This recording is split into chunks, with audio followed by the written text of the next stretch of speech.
સરકાર દ્વારા આજથી ટેકાના ભાવે મગફળીની ખરીદી થઈ। મુખ્યમંત્રીએ હિંમતનગર એપીએમસી ખાતેથી પ્રારંભ કરાવ્યો। ખેડૂતોને મળ્યો સરકારનો ટેકો। હિંમતનગરથી સીએમ ભૂપેન્દ્ર પટેલે ટેકાના ભાવે મગફળીની ખરીદીનો શુભારંભ કરાવ્યો।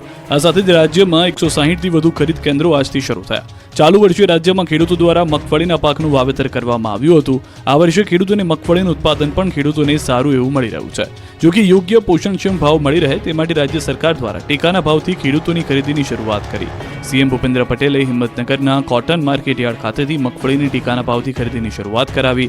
રાજ્યભરમાંથી 3,29,552 ખેડૂતોએ ટેકાના ભાવથી મગફળીનું વેચાણ કરાવવા માટે રજીસ્ટ્રેશન કરાવ્યું।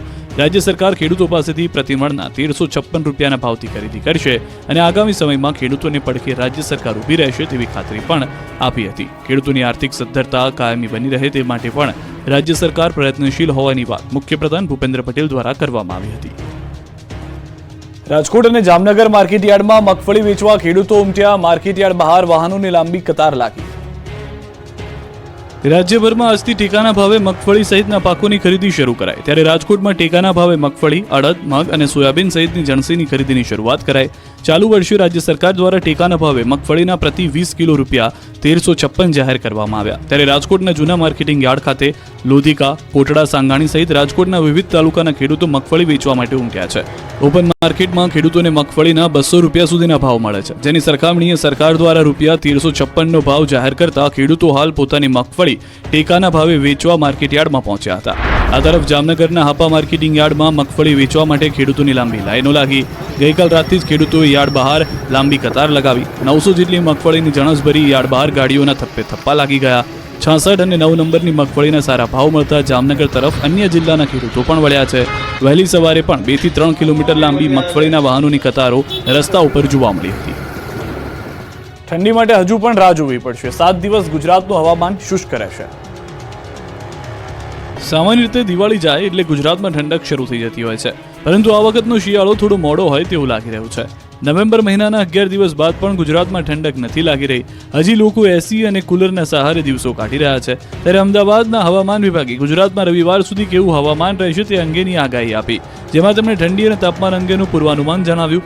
હવામાન વિભાગના અમદાવાદ કેન્દ્રના ડાયરેક્ટર A.K. દાસની આજની આગાહીમાં જણાવ્યા પ્રમાણે આગામી 7 દિવસ ગુજરાતનું હવામાન શુષ્ક રહેવાની સંભાવના છે। 4 થી 5 દિવસ સુધી લઘુત્તમ તાપમાનમાં કોઈ ફેરફાર થવાનું અનુમાન આપવામાં નથી આવ્યું। હાલ ગુજરાતમાં ઉત્તરથી ઉત્તર પૂર્વના પવનો ફૂંકાઈ રહ્યા છે। A.K. દાસે રાજ્યના મહત્તમ તાપમાન અંગે જણાવ્યું કે ગુજરાતમાં સૌથી વધુ તાપમાન રાજકોટમાં 37.9 ડિગ્રી નોંધાયું। છેલ્લા 24 કલાકમાં અમદાવાદનું મહત્તમ તાપમાન 36.1 ડિગ્રી નોંધાયું છે। જૂનાગઢમાં 1 દિવસ પહેલા શરૂ કરાયેલી લીલી પરિક્રમા યાત્રિકોના ધસારો જોતા તંત્રએ રૂટના દરવાજા ખોલ્યા। જય ગિરનારીના નાદ સાથે ગુંજી ઉઠ્યો ગરવો ગઢ ગિરનાર, કારણ કે 1 દિવસ પહેલા જ પરિક્રમાનો પ્રારંભ થઈ ગયો। કારતક સુદ 11 થી પૂનમ સુધીની ચાલતી આ ગિરનારની લીલી પરિક્રમામાં હૈયેથી હૈયું દળાય તેટલી માનવ મેદની ઉમટી રહી છે। આમ તો આ ગિરનારની લીલી પરિક્રમા આવતીકાલે એટલે કે કારતક સુદ 11 થી શરૂ થતી હોય છે। આ પરિક્રમાને માણવા માટે દૂર દૂરથી શ્રદ્ધાળુઓએ 2 દિવસ પહેલા જ આવવાની શરૂઆત કરી દીધી છે, જેથી પ્રવાસીઓના ધસારાને જોતા વહીવટીતંત્ર દ્વારા શ્રદ્ધાળુઓને પરિક્રમામાં પ્રવેશ આપવાનું 1 દિવસ પહેલા શરૂ કરવામાં આવ્યું છે। સવારથી જ 25,000થી વધુ પરિક્રમા માટે આવેલા શ્રદ્ધાળુઓ ઇટવા ગેટથી પ્રવેશ લીધો હતો અને જય ગિરનારીના નાદ સાથે સૌ કોઈ પરિક્રમાના રૂટ પર ગિરનારની આરાધના કરવા માટે રવાના થયા હતા। મહત્વનું છે કે ગિરનારની 36 કિલોમીટરની આ લીલી પરિક્રમાનું ખાસ મહત્વ જોવા મળે છે। અહીં લાખોની સંખ્યામાં લોકો ભક્તિમાં લીન થઈ જાય છે। જણાવી દઈએ કે ગિરનારની પ્રદક્ષિણા કરવા માટે સમગ્ર ગુજરાત સહિત દેશમાંથી લોકો ઉમટી પડતા હોય છે। અહીં આવનાર યાત્રિકોને કોઈ તકલીફ ન પડે તે માટે તંત્ર દ્વારા વિશેષ વ્યવસ્થા ઊભી કરવામાં આવી છે। પીવાના પાણી માટે અલગ અલગ પોઈન્ટ મૂકવામાં આવ્યા છે। આ સાથે જે પણ અશક્ત વૃદ્ધ હોય તેમને લાકડી આપવામાં આવી રહી છે। કોઈ પણ વ્યક્તિ અંદર પ્લાસ્ટિક લઈને ન જાય તેની સંપૂર્ણ તકેદારી રાખવામાં આવી રહી છે। વડતાલ દ્વિશતાબ્દી મહોત્સવની ઉજવણી વર્ચ્યુઅલી જોડાયા પ્રધાનમંત્રી મોદી। કહ્યું દેશના ભાગલા પાડનાર તાકાતને નિષ્ફળ બનાવવી પડશે। વડતાલમાં દ્વિશતાબ્દી મહોત્સવની ઉજવણી થઈ રહી છે। લાખોની સંખ્યામાં હરિભક્તો વડતાલ ધામમાં આવે છે અને કાર્તિક સમયમાં સહભાગી થઈ રહ્યા છે। દેશ વિદેશના પણ ભક્તો ઉમટી રહ્યા છે।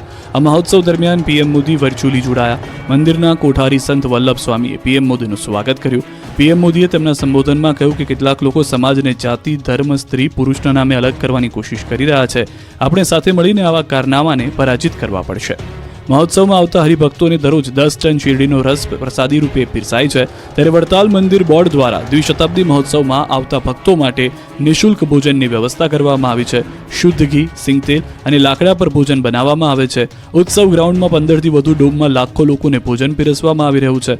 15 ડોમમાં એક સાથે 45,000 ભક્તો ભોજનનો લાભ લઈ શકે તેવી વ્યવસ્થા કરવામાં આવી છે. હજારો સ્વયંસેવકો પણ વિવિધ પ્રકારની સેવાઓમાં જોડાય છે.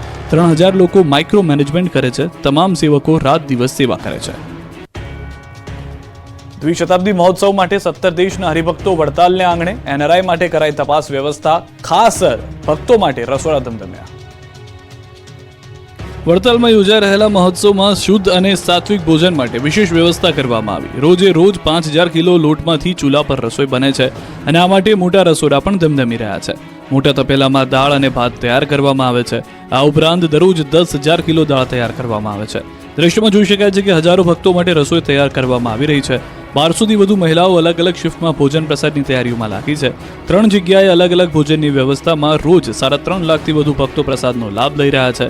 વૃદ્ધો, વીવીઆઈપી માટે અલગ અલગ વ્યવસ્થા કરવામાં આવી છે. વિશ્વ પ્રસિદ્ધ વડતાલ ધામમાં દ્વિશતાબ્દી મહોત્સવની ઉજવણી કરવામાં આવી રહી છે.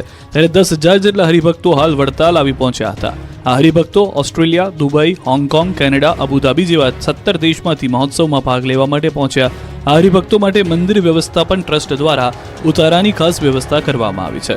વેલકમ ડોમમાં એનઆરઆઈ માટે રજીસ્ટ્રેશનની વ્યવસ્થા જોવા મળી.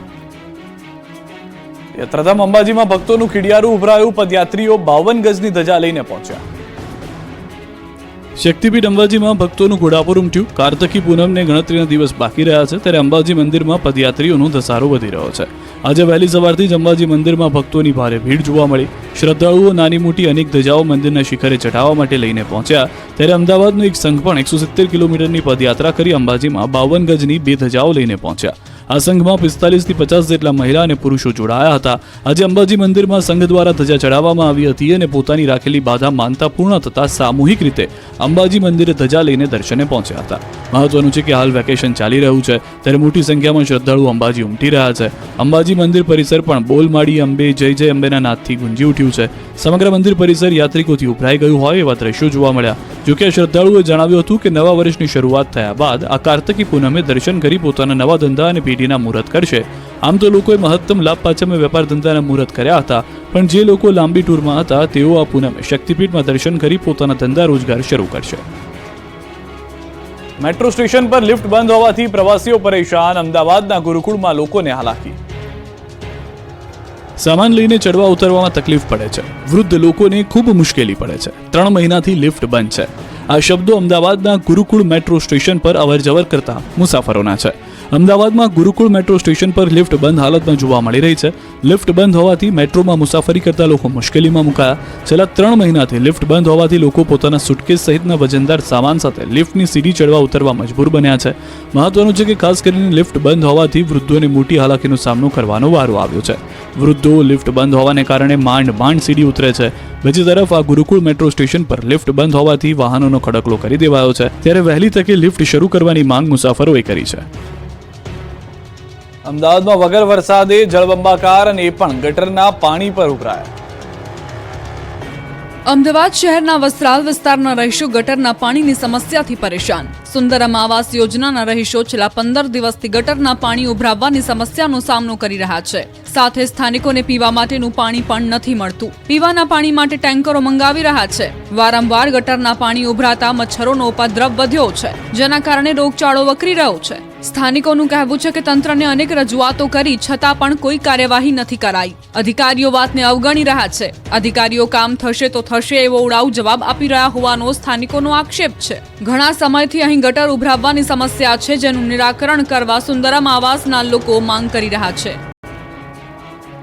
મહેસાણામાં બનેલા અનોખા મોલની વાત. અહીં કપડા અને કરિયાણા નહીં, ઓક્સિજનનો મોલ બન્યો છે.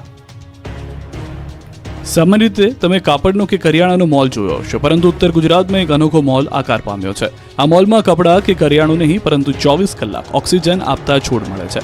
આપણે અત્યાર સુધી કાપડના કે કરિયાણાનું વેચાણ કરતા જ મોલ જોયા હશે, પરંતુ મહેસાણાના વિજાપુર હિંમતનગર ખાતે અનોખો મોલ આકાર પામ્યો છે. આ હાઈવે પર આવેલા તિરુપતિ ઋષિવન ખાતે ઓક્સિજન મોલ બનાવવામાં આવ્યો છે, જ્યાં તમને 24 કલાક ઓક્સિજન આપે તેવા છોડ મળે છે. સાથે જ અન્ય નેચરલ આઇટમ્સ પણ ખરીદી શકો છો. મહત્વનું છે કે કોરોના કાળમાં આપણે બધા જ ઓક્સિજનનું જીવનમાં કેટલું મહત્વ છે તેના વિશે સમજ્યા. ત્યારે હવે આ અનોખો ઓક્સિજન મોલ શરૂ થતા અમદાવાદ તથા આસપાસના લોકો મોટી સંખ્યામાં વિવિધ નેચરલ ચીજવસ્તુઓની ખરીદી માટે ઉમટી રહ્યા છે. મહેસાણાના ઊંઝામાં અનોખી પિતૃપોથીનું આયોજન, 72 પેઢીના પિતૃઓના નામ વાંચન કરાયા. લોકો હવે પોતાનું કલ્ચર ભૂલી પશ્ચિમી જીવનશૈલીને અપનાવી રહ્યા છે. ત્યારે ઊંઝામાં અનોખી પિતૃપોથી યાત્રાનું આયોજન કરવામાં આવ્યું.